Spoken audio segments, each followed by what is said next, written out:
ევროპის დღეები თბილისის შემდეგ ბათუმში იმართება ღონისძიება სასტუმრო შერატონი მასპინძლობს, სადაც ევროკავშირის დაფინანსებით განხორციელებული პროექტების შესახებ გამოფენა მოიწყო.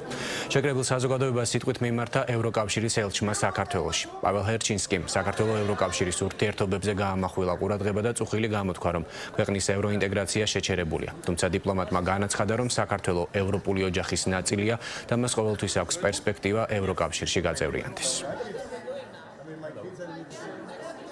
საქართველოს და ევროკავშირს წარმატებული პარტნიორობის ხანგრძლივი ისტორია აქვს. 2023 წელს ევროკავშირმა საქართველოს ევროპული ოჯახის კარი გაუხსნა და ის გახდა ევროკავშირის წევრობის კანდიდატი.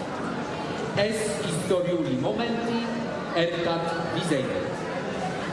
დღეს კი საქართველოს ევროინტეგრაცია შეჩერებულია. დასანანია, რომ საქართველოს შესაძლოა დიდი ხნით დაკარგოს ევროკავშირის წევრობის ისტორიული შანსი.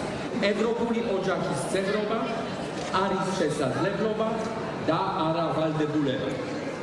ის ეფუძნება ხალხისა და სახელმწიფოს სუვერენულ არჩევანს. თუკი საქართველოს დაუბრუნდება დემოკრატიული განვითარების გზას, ჩვენ მზად ვართ ვიმუშაოთ ერთად საქართველოს ევროკავშირში გაწევრიანების